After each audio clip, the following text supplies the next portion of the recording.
Hello and welcome to the Sacred Gates here on YouTube.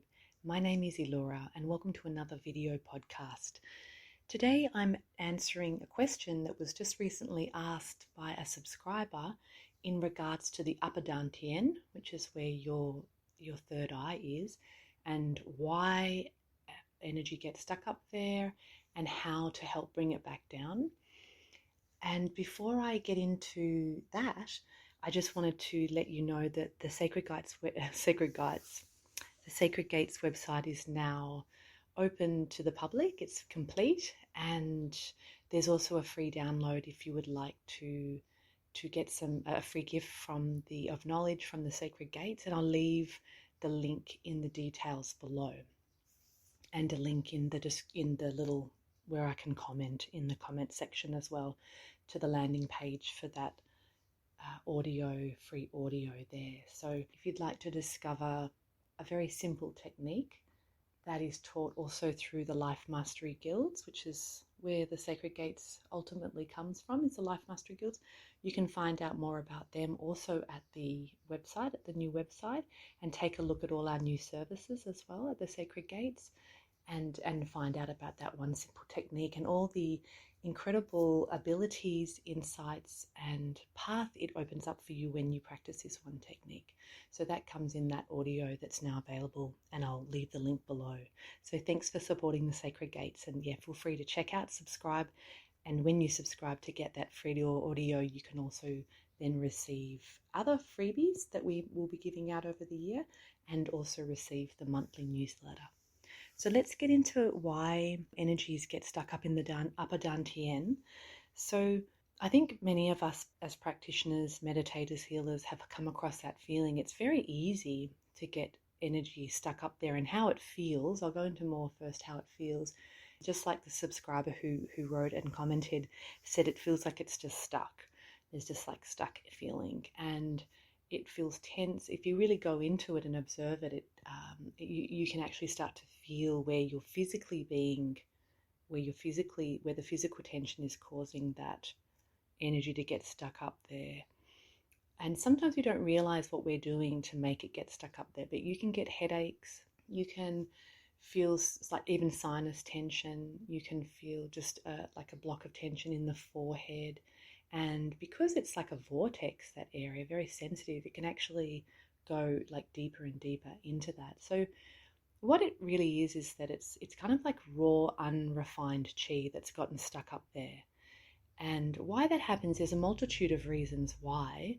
And if you're experiencing it, if you're observing yourself, why, you come to realize probably why it's getting stuck up there. So it's also that the more you tense that area, the third eye, the forehead there, physically, it's not just physical tension, it can also be mental tension. So if you're thinking a lot, then you're going to also have a lot of tension up in the skull. And if you're really emotional and you're not managing those emotions, those feelings, if you're not neutral to them, then what happens is they kind of create like a magnetic quality to them. You know how you get overwhelmed easily, then the thoughts also get magnetized to the emotions, and so you start to kind of just generate a lot of energy higher and higher up into that area, and so it does become quite unrefined, as in it's not very processed, it hasn't been released, so it can get stuck up there, especially if you're thinking too much. And what tends to happen when we think too much, we also tense up those areas as well. You may just be tensing up the area, and that can be just enough at a physical level to bring a lot of tension into that area and to have a stuck feeling. What happens is we're made up, as human beings, we're made up of many patterns of habits, and that's something that's done over and over and over again. So many of us actually tense up that area in our forehead. Some of us have lines, like 2 lines or 1 big line, or worry lines and things like that physically. So that means that we've done it enough that our physical skin literally has grooves created through the contraction over and over and over and over, years in and years out. We end up getting contracted enough that our skin actually creates a literal groove in its epidermis. So that's definitely a sign if you've got big lines there or deep lines there. or along the eyebrows, along the forehead, like the worry lines. And though that definitely creates a physical response of tension. So when you tense your forehead, it doesn't just affect your forehead, it also affects your brain. You're actually contracting the brain. You're putting pressure and squeezing your brain and the fluid around your brain.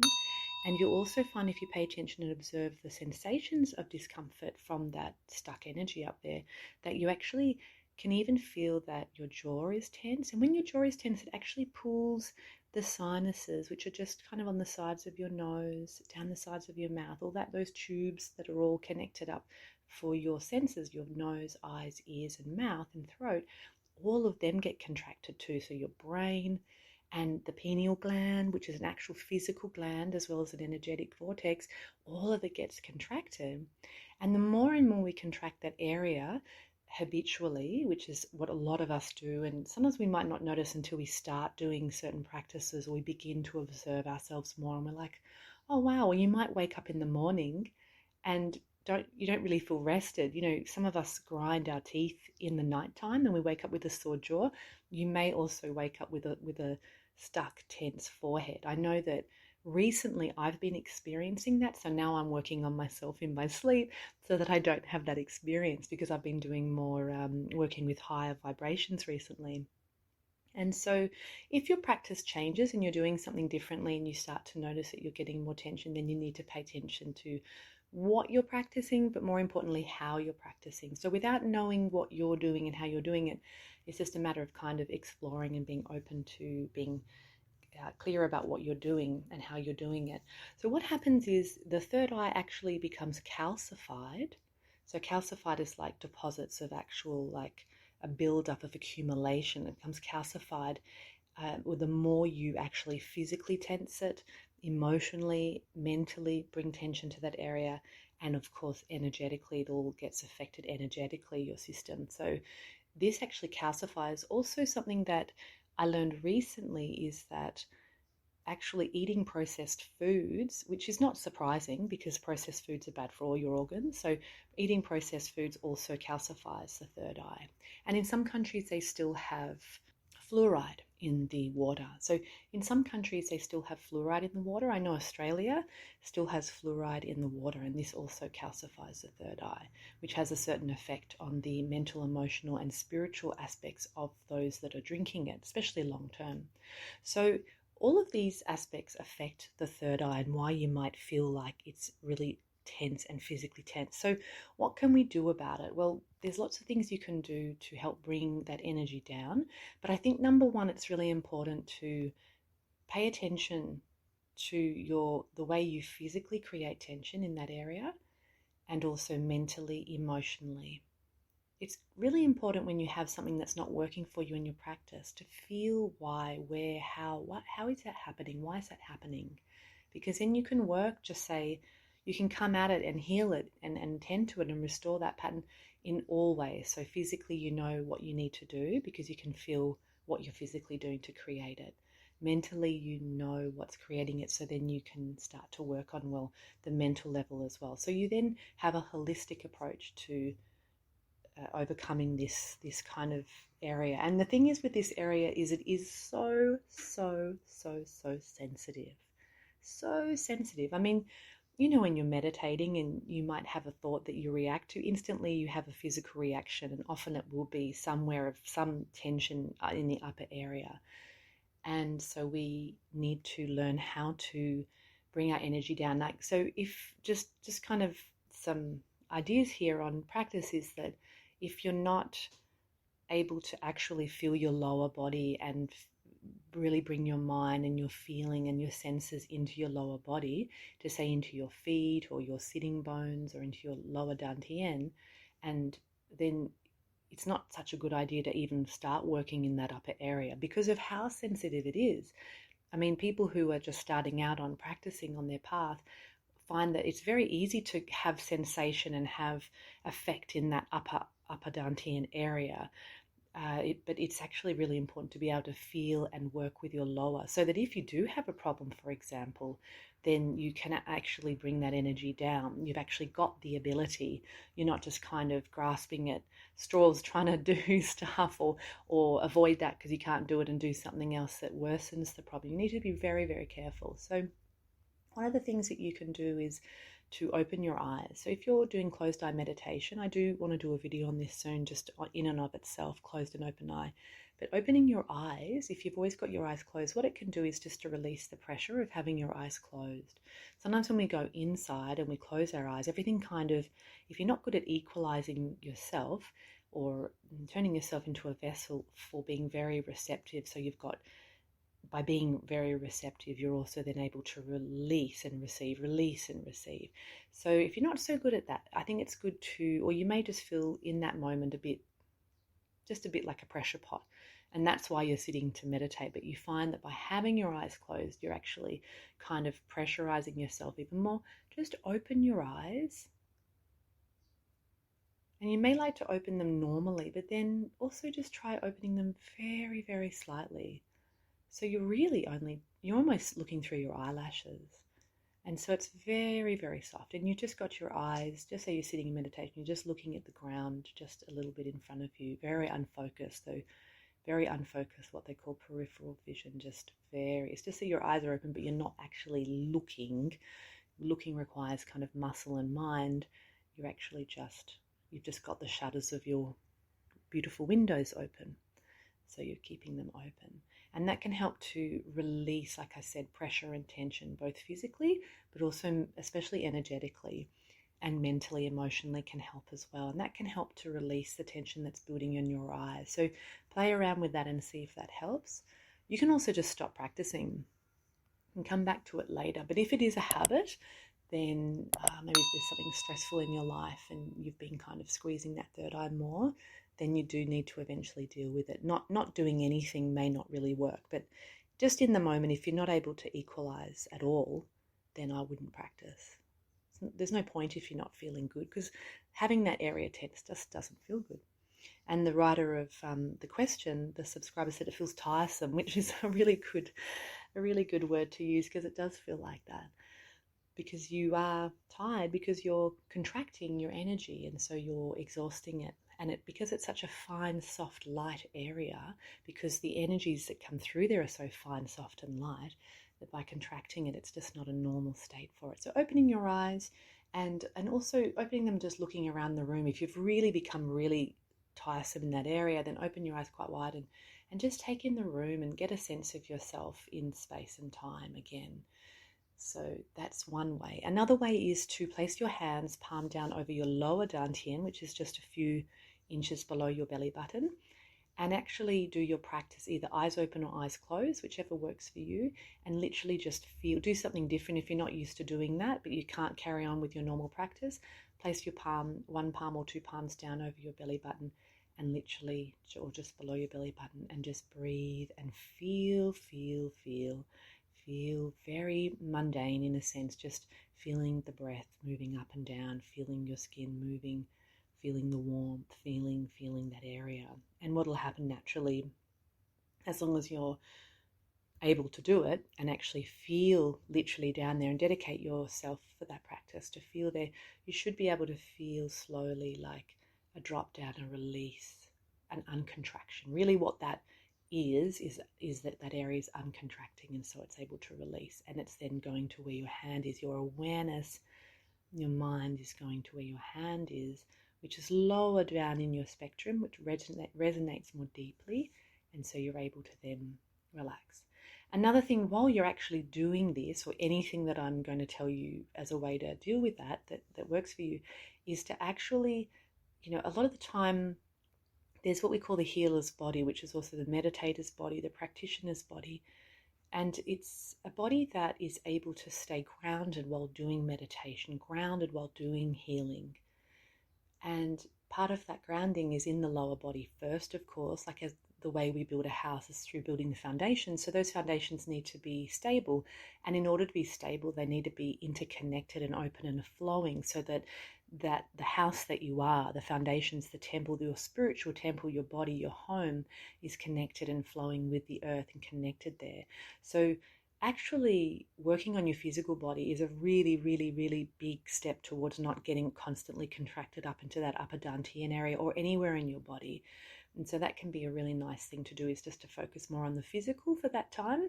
So part of that would be actually relaxing your quads, which I call, that's the Chinese word, is where your legs connect to your body. So your hip sockets, essentially, relaxing your hip sockets.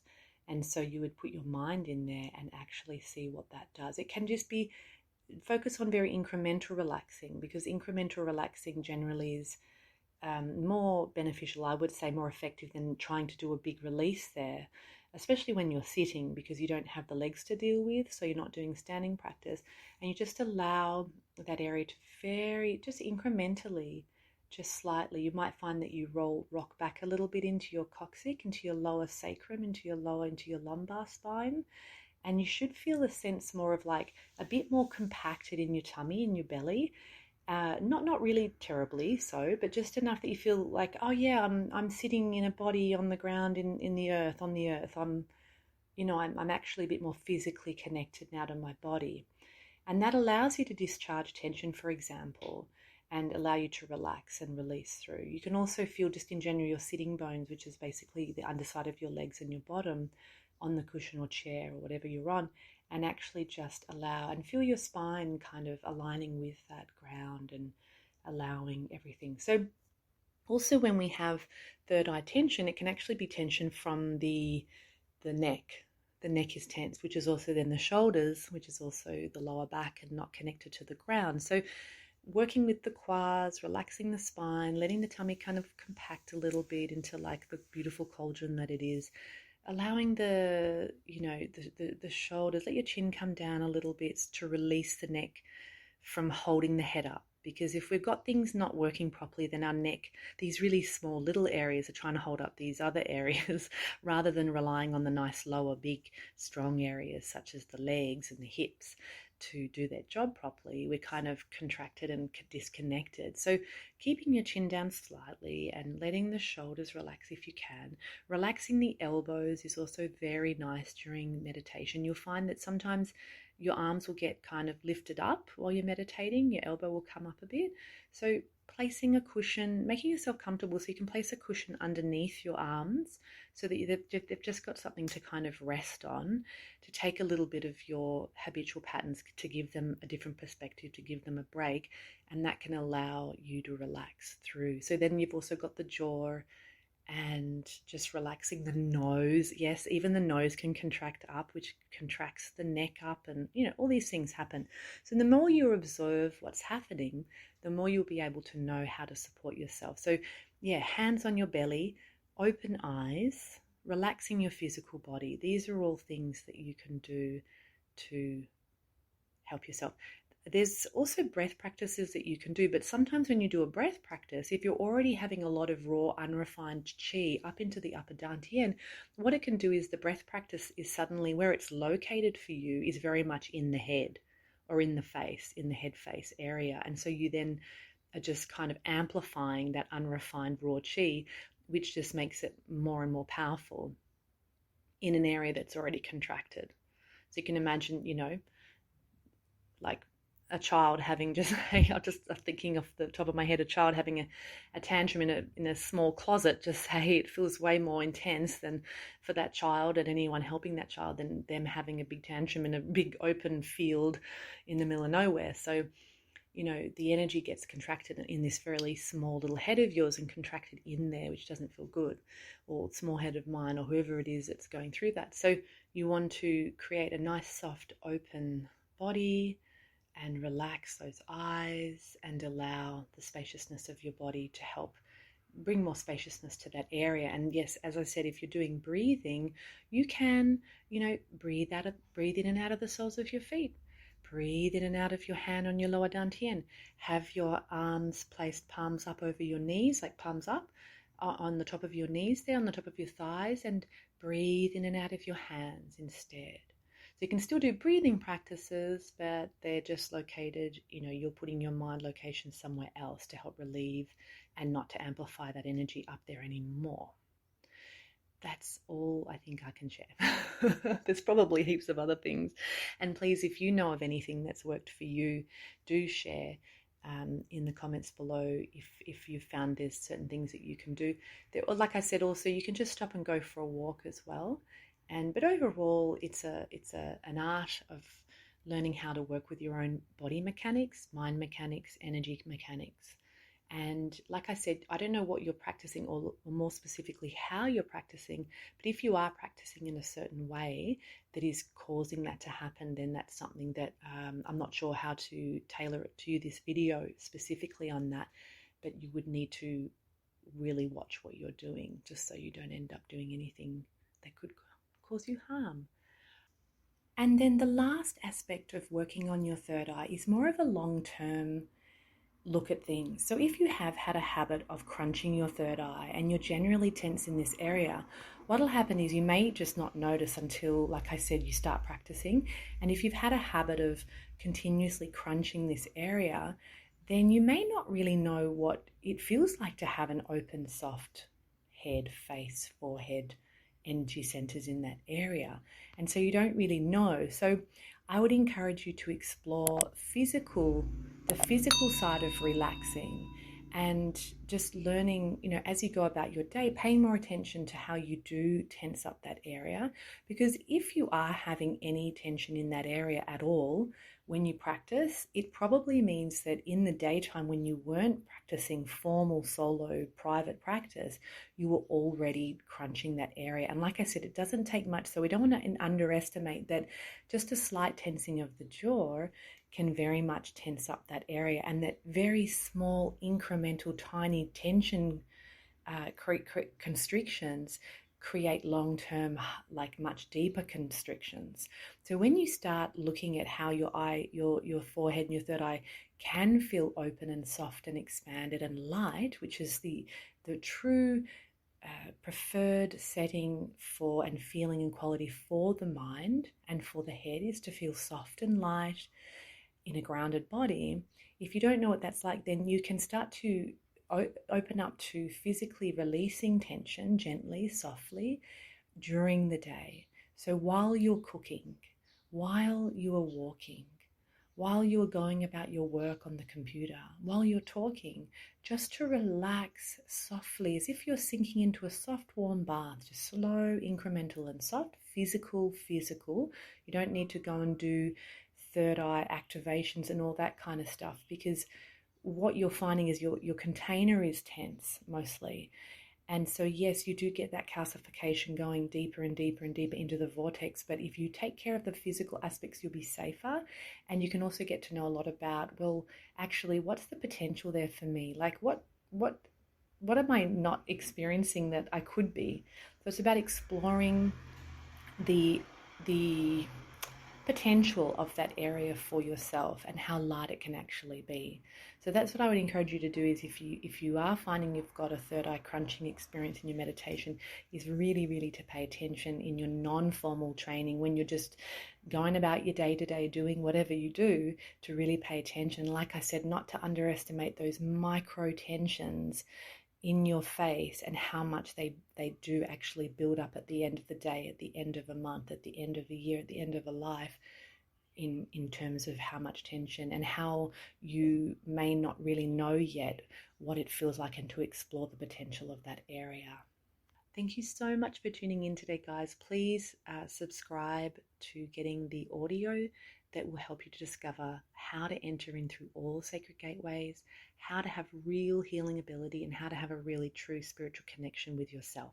That's what the audio will give you.